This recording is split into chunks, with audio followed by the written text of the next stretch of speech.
নমস্কার, কেমন আছেন সবাই? সৌভাগ্য প্রাপ্তি চ্যানেলে আপনাদের সকলকে আরও একবার অনেক অনেক স্বাগত।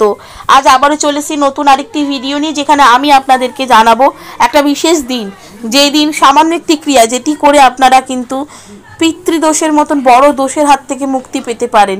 কি সেই ক্রিয়া, কবে সেটা করতে হবে, বিস্তারিত জানাবো এই ভিডিওর মাধ্যমে। তাই ভিডিওটি সম্পূর্ণ দেখার অনুরোধ রইল। তার আগে অবশ্যই বলে রাখি বন্ধুরা, আমার চ্যানেলটিকে লাইক করবেন, ভালো লাগলে বন্ধুদের সাথে শেয়ার করবেন। এই সংক্রান্ত কোনো জিজ্ঞাসা থাকলে অবশ্যই কমেন্ট বক্সে এসে জিজ্ঞেস করতে পারেন।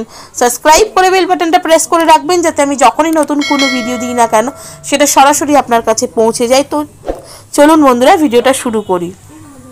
আগামী শনিবার 24শে ফেব্রুয়ারি 2024 কিন্তু মাঘী পূর্ণিমার সেই পূর্ণ দিন। এই দিনে যে কাজটি আপনাদের করতে হবে সেটি হচ্ছে কালো তিল দান করতে হবে।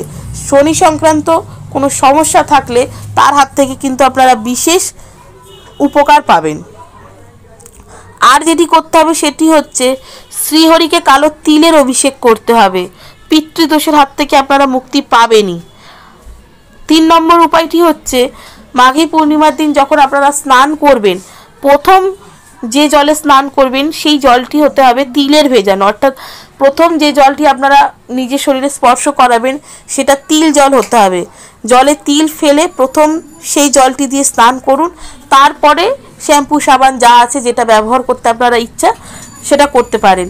এইভাবে যদি আপনারা সেই দিন অর্থাৎ মাঘী পূর্ণিমার দিন এই তিল ভেজানো জলে স্নানটি করতে পারেন, তাহলে কিন্তু পিতৃদোষের হাত থেকে আপনারা মুক্তি পেতে পারেন। কারণ পিতৃদোষ এমন একটা দোষ যেটি থাকলে মানুষের জীবন কিন্তু জেরবার হয়ে যায়। কেরিয়ার বলুন, বিবাহ জীবন বলুন, প্রেম জীবন বলুন, সাধারণ মানুষের মানে প্রত্যেক দিনের যে জীবনযাত্রা বলুন, সেই সব কিছুতেই কিন্তু নানান রকম বাধার সৃষ্টি হয়, নানান রকম অসুবিধা তৈরি হয়।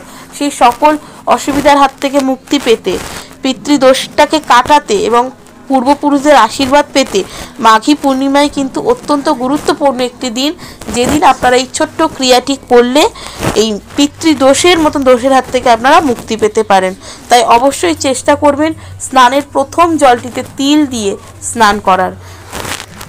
আর যদি ঘরে মা লক্ষ্মীর, অবশ্য সবার ঘরেই মা লক্ষ্মীর ছবি থেকে থাকে, মা লক্ষ্মীর ঘরে থাকলে অবশ্যই চেষ্টা করবেন মাঘী পূর্ণিমা দিন সন্ধেবেলা তাকে পূজা অর্চনা করার এবং তার কাছে নিজের ইচ্ছেটা জানানোর এবং তাকে নিজের ঘরে আসার আমন্ত্রণ দেবেন। কারণ এই মাঘী পূর্ণিমা একটি দিন যেদিন মা লক্ষ্মী কিন্তু সকল ভক্তের কথা শোনেন এবং তাদের ডাকে তাদের গৃহে প্রবেশও করেন। তাই অবশ্যই চেষ্টা করবেন এই দিন তাকে নিমন্ত্রণ করার, যে মা তুমি এসো আমার ঘরে, আমার সাথে থাকো এবং আমার সকল অর্থ কষ্ট, আমার যাবতীয় যত সমস্যা আছে সেগুলির সমাধান করো। দেখবেন আস্তে আস্তে পিতৃদোষও কাটবে এবং নানান যেরকম সমস্যায় আপনারা পড়ছেন, দিনের পর দিন নানান রকম যে সমস্যা জীবনে তৈরি হচ্ছে, সেই সমস্যাগুলোর হাত থেকেও কিন্তু আপনারা রেহাই পাবেন। তো কেমন লাগলো বন্ধুরা আমার এই ভিডিওটা, অবশ্যই আমাকে কমেন্ট করে জানাবেন। সুস্থ থাকবেন, ভালো থাকবেন, দেখা হবে নতুন আরেকটি ভিডিওতে।